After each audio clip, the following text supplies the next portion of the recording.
Greetings, YouTube. I'd like to introduce you to my anvil. Anvil, YouTube, this is my anvil. Now, technically this is not an anvil. This is a length of railroad track. But until some future date when I can afford to find an anvil at a good price, this is going to have to cut the mustard. So it's a 6-inch length. It is obviously rusted, but I own an angle grinder with a flap wheel. So I'm going to polish up the surface. I'm going to square up this end, and I'm going to fix that because there's this section rolled over.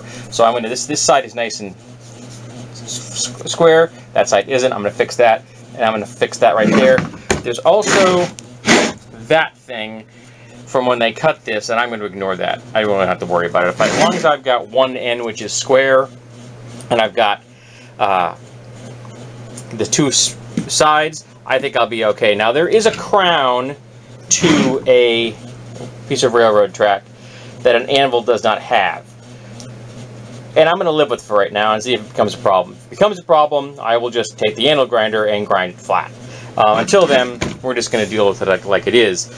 When I found this at an antique shop, and I only paid $7 for this, there actually was a real anvil there. It was a 100-pounder, and it was going for $300, which is a pretty good price for a 300-pound steel anvil with a little history to it. And I kind of like tools that have a little history to them.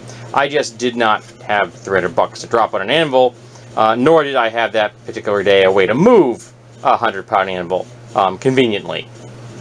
It was just my wife and I, and that's a lot of weight.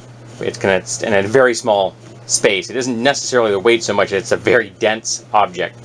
So it's hard to get two people involved. So really I would have wanted to use my dolly, belt it to the dolly, and then just wheel it into the back of my wife's SUV with our ramps, and then just drive off with it. And yes, we have ramps and a dolly, and the dolly is rated for like 800 pounds, so it's not a problem. But I didn't have those things with me, and again, I didn't want to drop $300 that day. But I was willing to drop $7. So I'm going to have to clean this up. I'm going to just use the angle grinder on the top and the two sides. The rest of this does have rust on it, and I'm going to use this wheel here, 4-inch diameter brush rather, and then kind of knock all the loose rust off the rest with my drill, because I don't have to use the angle grinder on that. Because getting into all these different angles with the angle grinder would be more difficult than just using the brush. Because the brush is going to have a better reach, because the shaft of the drill is much smaller, the head of the drill. So there you go. So the next step, we head outside. So here we are outside. I have the piece of railroad track here. I use a couple of screws to keep it from moving this way, and I think that we're all set now to work on this, and then I will work on the that face which is not square. So there we have the top surface now clean. This is cleaned up, as is this. It's not perfect, but it's much better shape than it was. And this looks just beautiful. It's wonderful. Got a wonderful patina to it. I really do love the patina of old metal. But since I have my angle grinder set up out here on the porch anyway, this is a pry bar I bought recently, and the tip is not square any longer, and this needs to be still got dirt in it. This needs to be sloped down a little bit more. I would like it just a smidge thinner than it is, not much. Just want to clean it up, because I actually want to pry with this in the near future, and I'd like it to have it a little squarer and a little more beveled. And this is the side of that I want beveled. This one I want to remain as it is.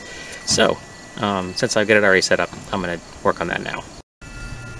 So there we go. That's cleaned up. It looks a whole lot nicer than it did. It's a whole lot squarer on the tip. I rounded over this a little too, so that it'll make it a little easier to get it under something. Polished it up, so it should make getting that tip of the bar under a heavy object a little easier. And once you get that far in, the rest of it isn't going to be much of an issue because you can start prying and then you can start leveraging things under to make the next lift a little easier. So, there you have it. So there we go, fully cleaned up.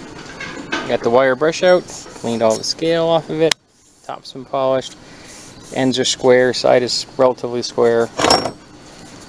I did polish this up with the flap wheel because I wanted to have that look a little nicer. I left this, it's not sharp in the sense of like knife sharp, but it's a sharp angle, which is kind of what I want for bending things in the future. So at the moment, this is my anvil, and I'm hoping it works well for me. I would like to, hopefully before the first snowfall, maybe work on making my own forge, or at least my own furnace, so I can heat up small objects. It's kind of, shoot, who did the, I can't remember who made the bucket forge for melting aluminum.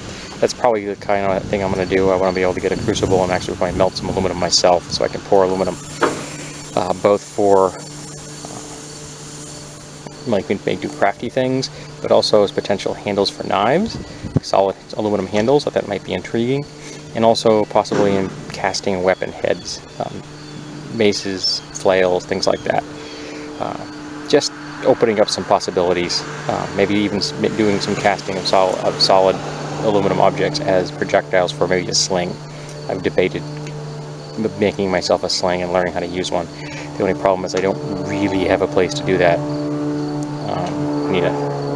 Need a big field. I don't really have access to a big field where someone isn't going to care that I'm going to start chucking golf balls, which is probably what I'd use for practice. Maybe I could use a golf course. No one would ever know. So this has been my anvil. Frankly, I'm really quite happy.